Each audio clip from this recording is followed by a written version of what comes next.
So dating back, one of the biggest videos on this channel is Jimmy Kimmel calling Aaron Rodgers a tinfoil hatter for even talking about the Epstein list, right? So just the fact that he brought it up, he was calling him a conspiracy theorist.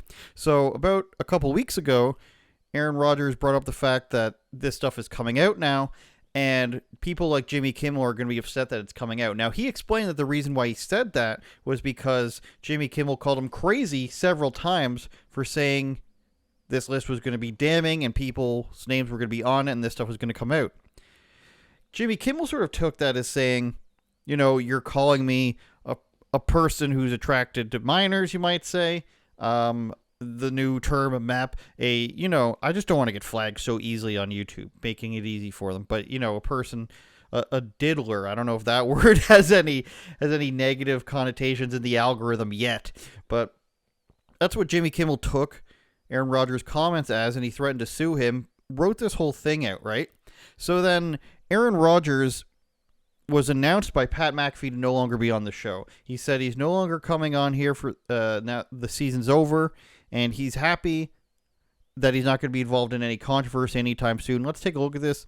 We'll talk about Pat McAfee at the end, but let's just get these remarks out of the way. What we do know is the guy that stopped by yesterday caused quite a conversation. A little bit, yeah. A little bit. Now, Per usual. not like that. Yeah. So Aaron Rodgers Tuesday season 4 is done. Yeah. Complete. Good season. There's going to be a lot of people that are happy with that, myself included, to be honest. With the way it ended, it got real loud. And real loud. I'm happy that is not going to be my mentions going forward, which is great news. We're a conversation show. People are having conversations. We live in a country that has freedom of speech, but also you're going to have to deal with the consequences of your freedom of speech. So what I'm saying is we've given a lot of people who've been waiting for us to fail a lot of ammo and things to attack us for over the last week. And we would love to get back to the point where we just move on and continue to silence all the haters over here who can't negotiate as good as I can, all the people over here who can't create a show as good as us, and all the people up here who are just going to always be here, and they're going to hustle and do their thing, which I respect. But we need to do that, and that is our focus. That is our goal. And Aaron Rodgers is a Hall of Famer. He's a 4-time MVP. He's a massive piece of the NFL story. Whenever you go back and tell it, he will be a huge part of it. We are very lucky to get a chance to chat with him and learn from him. Some of his thoughts and opinions, though, do piss off a lot of people. And I'm pumped that is no longer going to be every single Wednesday of my life, which it has been for the last few weeks. On Friday, obviously, I threw us into the fire as well. Forever stand by that. Everything else, though, just can't do that, and not what we want to be known for. And I'm also pumped that I don't have to do these types of talks anymore. So with that being said, sports are alive right now. Okay, so that's the remarks, and obviously some people took that as they're kicking him off the show or something. This is what Patrick Bet-David said. Disappointed by his approach, Disney ESPN 1. Aaron Rodgers is suspended from the McAfee show after his comments on Jimmy Kimmel. That is regarding Jimmy Kimmel. McAfee said that he was happy Rodgers wouldn't be back on the show because of the drama they caused. Okay, this is a bit of a lesson here in don't make these claims if you don't know for sure. And I don't follow Patrick Bet-David that often, but if this was a guy who had more of a conspiratorial platform or maybe more of just like a risque Twitter page, you would expect this from them. I didn't really expect it from Patrick Bet-David, but there are some people you can find that will just say, this person was clearly suspended, blah, blah, blah, even though there's no evidence for that. Now, I didn't jump on this because I didn't feel like we knew if he was actually suspended or not. When he says season 4 comes to an end, that implies that they're done with the season in which they bring Aaron Rodgers on. That's what I thought. That's what some people thought. I didn't see people saying that. I assume some people thought that, but I saw a lot of, I can't believe Pat McAfee caved. I can't believe ESPN got him to suspend him from the show. Jimmy Kimmel, they're owned both by Disney, ABC, and ESPN, so maybe they put a stop to it that way. That's what people were thinking. That's what most accounts said. And then even CNN went as far to say that they had a person familiar with the matter. That old anonymous source.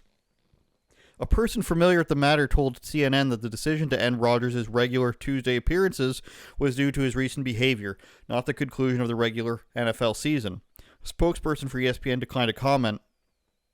Rodgers appeared on McAfee's program as late as March. Now, you read that and you're just like, okay, that lends a little more credence to the claim that he was suspended. But you also notice as late as March. Now, he's been on the Green Bay Packers, and now he's on the Jets. So the Jets' season is over. They didn't make the playoffs. The Packers have played well into February. Super Bowl is often the first weekend in February, or maybe the second weekend. So it makes more sense that he be there closer to March. Now, at this point, I still didn't know. I still wasn't confirming anything. I certainly would make a post stating that I knew.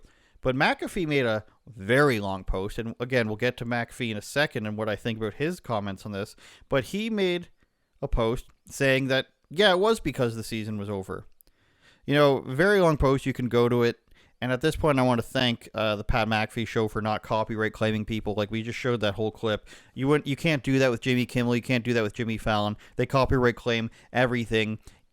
As a matter of fact, even if you're doing fair use. To this day, only lost one copyright claim in regards to something like that. It was on the Jimmy Stephen Colbert stupid vaccine song. Or maybe it was the Jimmy Fallon stupid vaccine song. I don't remember, XB 1.5 or whatever. That's the only one we've ever lost. So shout out to Pat McAfee for not, copyright claiming these as a matter of principle. He said, our fans know that Aaron Rodgers Tuesdays, and shortly after Aaron's team season ends. That's how it's been. He'll make random surprise welcome pop-ins during big events or off-season adventures, but it's always been a season thing. I never said he'll never be on the show again. I hope he chooses to still chat with us. We've been lucky the last 4 years to ride the wave of a season with a 4-time NFL MVP, 2 of which during the Aaron Rodgers Tuesday era, and get his thoughts along the way in real time. I certainly don't love that I've found myself in political wars and public beefs because of something that a guest has said on our show or something that my dumbass has said, including a lawsuit that was very public, but I think what I've come to realize is that it's going to come with the territory of this venture. We are much more aware of that now, and for the good of our lives, happiness, and mana, video game reference I would say, we're going to try and avoid many as possible. I say all this to say this. I have a lot of pride in what the boys, our fans, and I have built. We found what we're good for. There was a lot of different points during our journey that could have ended or stopped or slowed down. Because of this entire team, we've kept rolling. I love them. I'm thankful. We just want to talk ish about sports. See you tomorrow. So this is a good lesson of when the news talks about something that it doesn't know what it's talking about, where you would never go to CNN. You'd probably never go to even, Fox News, Daily Wire, whatever right-wing source for news about movies, video games, stuff like that, sports. You wouldn't go to them. That wouldn't be your first source. You would see the cultural impacts it has. You would see the outlandish statements somebody like that would say. You might even go to me on Blaze News for stuff like that as well. But I am a big sports fan. I am a big video game fan. So, and I'm sure many of you are. So when you see CNN say, sometimes he goes on for this long, or PBD say, he was suspended, you're kind of just like, that doesn't sound like something Pat McAfee would do. It doesn't sound right. He didn't say that he was suspending him. He didn't say anything else. Why would he be transparent about all the stuff leading up to this and then just leave it extremely vague about Aaron Rodgers not coming on anymore? Because it was the end of the season. That's why. So you can't really jump the gun. You got to be careful. And many people just say this stuff and they'll move on, right? They'll just keep rolling. Oh, that wasn't true. Here's a photo from 1998, but it actually pertains to my story today because I didn't look into it. We talked about on this show, what's his face? Mark Ruffalo saying Trump was on the Epstein airplane, even though they're AI images. And then he's like, it's not my fault. It's Elon's fault. So some people will just say this stuff and just carry on and not have a problem with it at all.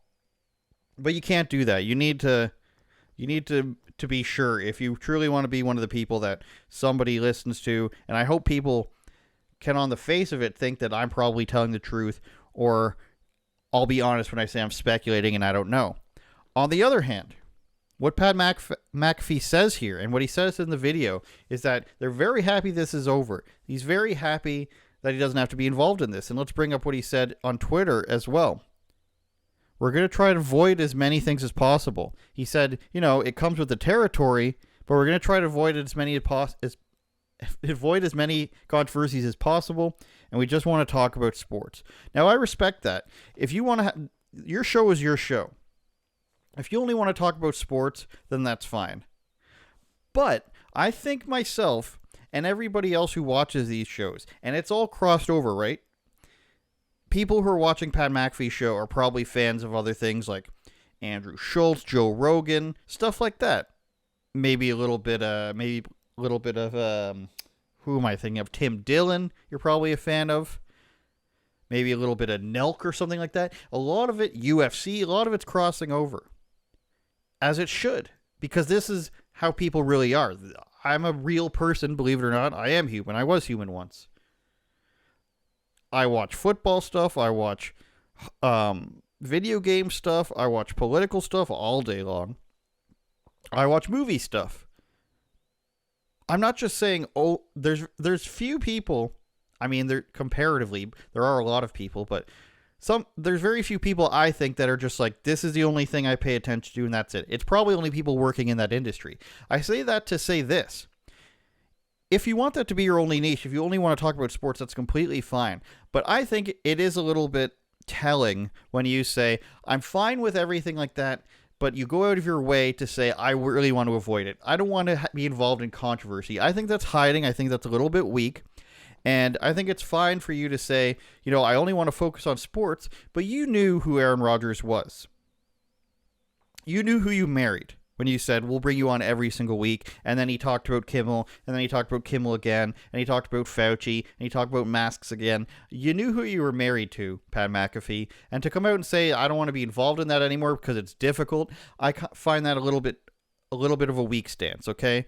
I'm not asking you to go out and have, Matt Gaetz and then Chuck Schumer on the show the next week to talk about sports, or even the most political people, Kyrie Irving or LeBron James, to come out and talk about politics. But it's going to happen. And coming out outright and saying, I don't want to be involved in that, is like saying, I don't want to be involved in the tough conversations that we need to have as a society in order to progress things. Jimmy Kimmel has however many millions of dollars and however many millions of followers, right, and viewers. So does Aaron Rodgers. These are, whether you like it or not, people who are big names in our culture. And for them to argue and have a very public spat over something very big like the Epstein list and very big like lockdowns and mandates and pharmaceutical companies and whatever, I think it's important. And for you to say, I purposely don't want to be involved in that, as opposed to when it happens, but we'll try to, it's not my preference. I think to say I'm purposely going to try to stay away from that is a little bit cowardly. My opinion. It would be like Stephen A. Smith or one of these sports guys coming on and saying, I don't like I don't like having this tough conversations. That's how it comes off to me. They're a little bit afraid of the backlash, and at the end, it's controversy that will affect your career, but you're gonna have to deal with it. I'm sorry. That's my stance, is that you're gonna have to deal with it, and running away from it and purposely saying that you don't want to be involved in any political controversy is just like saying, I don't want to have a real effect on the world. And I guess that's fine if you don't. But at some point, some person has to. At some point, some people have to say, okay, I will have these conversations.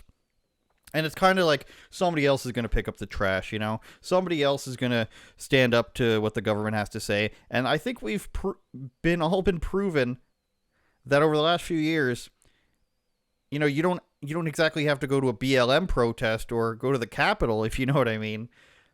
But to sit there silently and purposely say, I'm backing away from this, as a matter of fact, I think is a little bit weak.